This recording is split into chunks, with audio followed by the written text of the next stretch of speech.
Olá, tudo bem? Aqui é a professora Ana Paula e essa é a disciplina de roteiro para jogos digitais. Elementos da história. A gente sabe que nos meios de entretenimento tradicionais, como cinema, rádio, literatura e televisão, é comum que os redatores criem histórias que sejam de fato muito envolventes. Entretanto, quando a gente pega esse tipo de história e transporta para o universo do game, a gente vê que nem sempre isso vai dar certo. Porque na estrutura do game, nós vamos ter elementos narrativos tradicionais e, além disso, nós vamos ter outros tipos de elementos que estão relacionados à interatividade e à não linearidade, o controle pelo jogador, a colaboração e a imersão. Então, via de regra, os games eles têm um nível de interatividade muito superior às outras mídias, né? Afinal de contas, os usuários estão ali manipulando e fazendo as escolhas no meio do jogo. E a satisfação do jogador depende mais do modo de jogar do que da história em si.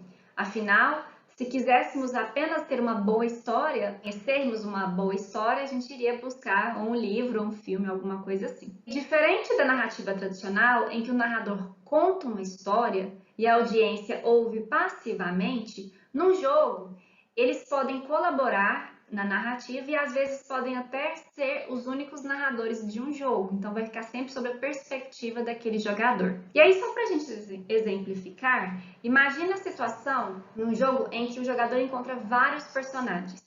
E aí ele pode escolher ajudar, atrapalhar, não se envolver com esses personagens. Como desdobramento dessas ações, ele pode tornar-se amigo de algum personagem, ir preso ou outras coisas acontecerem. Neste caso, há uma interatividade na narrativa, afinal de contas, em função de uma situação, vão criando caminhos distintos ali. Também é possível programar o comportamento dos games para que suas ações mudem conforme as escolhas de quem interage com as narrativas. É a sensação de que as nossas escolhas são importantes para a narrativa interativa. As escolhas, elas vão trazer um sabor a mais, né, ali no momento que o jogador estiver jogando, porque ele sabe que essas escolhas vão interferir na condução da história e no desenrolar da história. Com relação ao item de não linearidade, isso significa dizer que as histórias elas seguem uma linha reta, tanto em termos físicos quanto temporais, começando pelos eventos mais distantes e terminando pelos eventos mais recentes. E os games, eles não precisam adotar uma narrativa linear, que é essa ideia do tudo certinho. Isso pode estar vinculado à aparente liberdade de escolha que é atribuída aos jogadores, que poderão seguir diferentes caminhos durante o game. Outra característica é o controle pelo jogador, no qual a história de um game ela pode mudar de acordo com quem está jogando.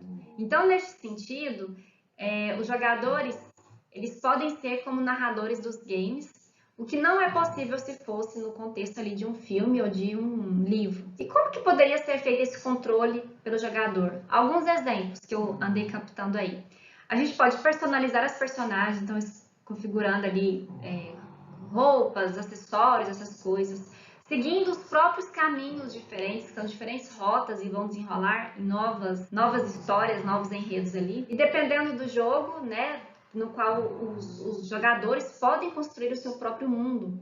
Aí aqui eu busquei até a ajuda aos quase universitários do meu filho, no qual ele me deu o exemplo aqui do Mario Maker e o Geometric Dash. Também na narrativa voltada para game, nós temos a noção da colaboração. Isso implica que, principalmente quando a gente tem um modo multijogador, né, no qual permite que os jogadores se envolvam em uma narrativa de uma forma colaborativa. E aí, do exemplo que ele cita, é em games multijogador massivo. E aí, à medida que os recursos de personalização dos personagens e o mundo do jogo tornam-se mais sofisticados, os desenvolvedores poderão desempenhar um papel ainda mais secundário nesses games. Em outras palavras, às vezes a narrativa ali, a construção da história por parte dos jogadores vai criando uma dinâmica tão atraente que a ideia inicialmente definida pelos projetistas, elas acabam ficando em segundo plano. E aí, neste caso, os jogadores assumirão de fato o controle, né, como os narradores principais da história do game. E a imersão acontece quando os jogadores eles ficam muito influenciados, né, seja pela história, os personagens, o modo de jogar, e aí eles ficam ali absorvidos mesmo no desenrolar daquela história.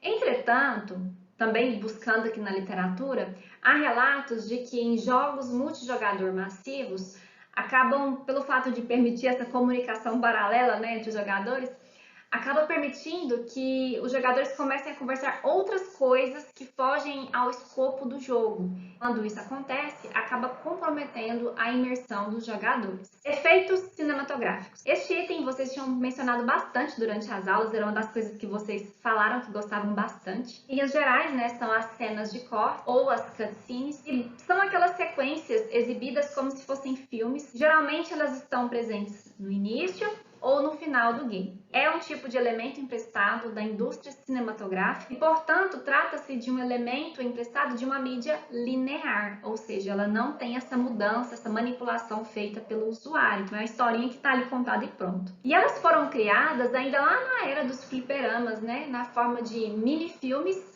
para indicar uma recompensa ao jogador que completava os níveis difíceis. E aí um exemplo que traz é do Sr. Pac-Man, que aparecia um filminho ali de comemoração. E o objetivo desses cutscenes é desenvolver personagens, introduzir novos ambientes ou definir metas para uma nova sessão do game. E aí uma coisa que eu achei interessante e ressaltar aqui com vocês, que que a gente precisa ter uma cautela com relação ao seu uso. Afinal de contas, dependendo do momento que a gente joga uma cutscene, a gente pode quebrar, né, o flow ali do jogo, e aí o usuário pode achar isso desagradável e aí quebrar. Esse evento programado, vi também na literatura, e assim, a princípio eu até achei que ele estava muito similar ao cutscene, mas eu acho que há uma diferença e às vezes vocês poderão até, durante a aula, a gente poder debater um pouco melhor sobre isso. Por definição, fala que é uma breve sequência acionada por um determinado tempo ou desencadeada pelas ações do jogador. E essas sequências contêm pequenos trechos de diálogo ou de ação, têm por finalidade de desenvolver o personagem, fornecer informações sobre eventos passados ou redirecionar o jogador para um novo objetivo. Eu entendi que isso daqui é uma coisa bem mais sucinta, que não chega a ser um cutscene com toda aquela estrutura de início, meio e fim, mas às vezes só com uma informaçãozinha breve. O meu auxiliar aqui, meu filho, ainda comentou que poderia ser alguma coisa relacionada a um NPC. A gente pode discutir isso em sala de aula. Agora a gente precisa documentar isso, né? E na última aula nós vimos o DDG, que é o documento do design do game. O que eu trago aqui para vocês hoje é um pouco diferente, porque aqui a gente vai estar focado mais na parte do roteiro do jogo em si. Uma vez que a gente já tenha encontrado uma boa história, nós precisamos acrescentar lá o nosso documento, lá o DDG. E aqui a minha proposta é que nós possamos construir um documento do conceito, que aí vai ter por objetivo expressar uma visão básica do game, incluindo qual que é a sua premissa. E ele vai consistir em um resumo com 1 ou 2 páginas do enredo geral do game. E ele não vai trazer uma descrição detalhada de todos os possíveis caminhos, porque como a gente viu, podem ter vários caminhos aí se desenrolando, e ele vai incorporar o tema e a estrutura da história, bem como elementos significativos do enredo. Ele vai ser agregado à nossa atividade final da disciplina e eu vou explicá-la melhor durante o momento da aula síncrona.